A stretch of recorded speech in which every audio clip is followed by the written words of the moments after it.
Mexico's getting close. We were just a few days away from the shows. And before that, I wanted to talk about a viewer here, Isaac, left a comment on a video asking me, out of the songs that I don't like, are there ever versions that I walk away from that one thinking that's pretty good? Or for me, more likely, I get up from the couch thinking that one was pretty good. And the instant one that came to mind was, in fact, one that I walked away from. I was in the house for Blossom 2010, backwards down the number line. Maybe my favorite number line ever. All these years later, has it been topped? And it was not your typical number line. And then maybe it got some bonus points that I was there. I had great seats. The only time ever. Check this out. Phish tickets by mail, rail. Like kind of Mike Phish side back then, I guess, the way they had the stage set up. Yeah, just entered the lottery and got a single rail ticket. I was just going solo. This was going to be my last show, actually, too. I went to some shows solo in '04, but that was just because it was all kind of last-minute planning. But this was officially the first time that I went to see Phish, and my friends were like, nah, we're not interested. The guys that I had been going to see Phish with previously. And I was not Mr. YouTube guy yet, and so I went solo. It was just an okay show. The previous shows I saw in '09 and '10 were just okay. I don't think there was anything previous in 2010, actually. And then we move on to, so let's get to this one. Enough about all that. This is like a .NET review where I tell you guys what me and the crew had for breakfast and what kind of car we traveled in. What's up with those reviews? Let's go. Let's move on. Let's get to the point.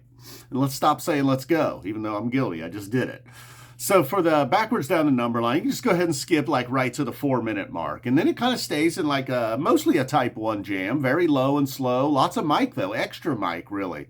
Turned up, doing some things, and then it just kind of stays there for a couple of minutes. You might be thinking like, well, why is this so great? And then somewhere around there, maybe it never does get to that point for you. Somewhere around, a couple minutes into that, Trey starts to become more of the focus. He gets a little louder. He starts to take over. He's maybe like playing some like almost rubbery or elastic notes a little bit like meow, not like From Time Turns Elastic, but just that sort of sound. Of course, Paige trying to get involved there. Mike was like, well, I did my thing early. I'll save some for the last round as well. I'm going to try to win the fight that way, Mike does on this version. And he, in fact, did. So somewhere around the 8.5-minute mark, you think perhaps this is wrapping it up. And then stays kind of low and spacey a little bit until then Mike comes back in. Mike was not quite ready for 20 years later yet. I feel like Trey was trying to get there, and even Paige was on board. Fishman just stayed steady through the whole thing, really. And then Mike kind of comes back with a vengeance. Still kind of, it never did become this big, powerful number line finish. Never got into that. Never did get to the big explosive jam section, which is normally what I'm there for. And, number lines usually just... they're just usually going arena rock from beginning to end. I guess that would be my complaint on number line. And just a little too happy and chipper for me, It's always somebody's birthday. So then we move on to the Steam at the Sphere. And look, the visuals didn't really blow me away. They were somewhat normal. So I don't think I got caught up in that. Sometimes it is the songs before and after. Sometimes it's You're There. So I was guilty of none of that at the Sphere. It was just that, it was somewhat of a normal low and slow Steam. But then every now and then it would go from low and slow to kind of loud and powerful, thanks to Trey, really. And then, but possibly just that run of shows. There was another Center Sphere in there. Again, maybe a little guilty of being there for.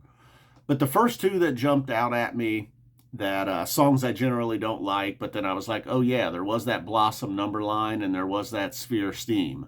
I feel like there was another Steam over the last 2 years that I thought was pretty cool too. Pretty cool. Maybe it was the Nutter Center one that I was there for, perhaps. You get sucked in a little, Then there was the one at the Chase Center, I believe it's called, in San Francisco in 21. That one maybe gets a little forgotten and overlooked. Like most people don't want to revisit that show. That was the night that the guy tragically jumped to his death right in the middle of the show, or at some point during the show. And there was a good Steam there that night, though. If you were not traumatized, and you can go back and listen, that's a good one to go check out. And man, I hope that guy's family got some answers or something, man. Like, well, that was just awful all around. So I'm still looking for a faulty plan and a horn that I like. I don't know if they exist.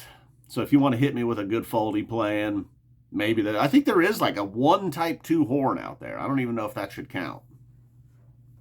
I don't know if there's a faulty plan on wax that I like, though. All right, boom, we're out of here.